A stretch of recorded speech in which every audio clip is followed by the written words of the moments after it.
Genèse 9. Dieu bénit Noé et ses fils et leur dit, soyez féconds, multipliez et remplissez la terre. Vous serez un sujet de crainte et d'effroi pour tout animal de la terre, pour tout oiseau du ciel, pour tout ce qui se meurt sur la terre et pour tous les poissons de la mer, ils sont livrés entre vos mains. Tout ce qui se meurt et qui a vie vous servira de nourriture. Je vous donne tout cela comme l'herbe verte. Seulement, vous ne mangerez point de chair avec son âme, avec son sang.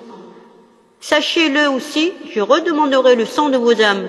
Je le redemanderai à tout animal, et je redemanderai l'âme de l'homme à l'homme qui est son frère. Si quelqu'un verse le sang de l'homme, par l'homme son sang sera versé, car Dieu a fait l'homme à son image. Et vous, soyez féconds et multipliez, répandez-vous sur la terre et multipliez sur elle. Dieu parla encore à Noé et à ses fils avec lui en disant, voici, j'établis mon alliance avec vous et avec votre postérité après vous, avec tous les êtres vivants qui sont avec vous, tant les oiseaux que le bétail et tous les animaux de la terre, soit avec tous ceux qui sont sortis de l'arche, soit avec tous les animaux de la terre. J'établis mon alliance avec vous. Aucune chair ne sera plus exterminée par les eaux du déluge, et il n'y aura plus de déluge pour détruire la terre. Et Dieu dit, c'est ici le signe de l'alliance que j'établis entre moi et vous, et tous les êtres vivants qui sont avec vous pour les générations à toujours. J'ai placé mon arc dans la nue, et il servira de signe d'alliance entre moi et la terre.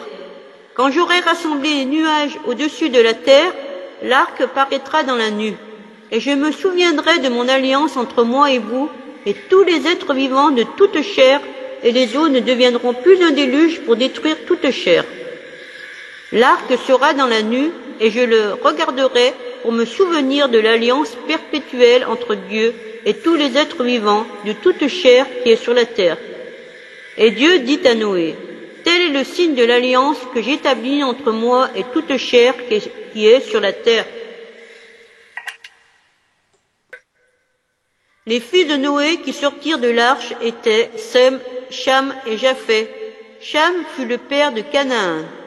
Ce sont là les 3 fils de Noé, et c'est leur postérité qui peupla toute la terre. Noé commença à cultiver la terre et planta de la vigne. Il but du vin, s'enivra et se découvrit au milieu de sa tente. Père de Canaan vit la nudité de son père, et il le rapporta dehors à ses 2 frères. Alors Sem et Japheth prirent le manteau, le mirent sur leurs épaules, marchèrent à reculons et couvrirent la nudité de leur père.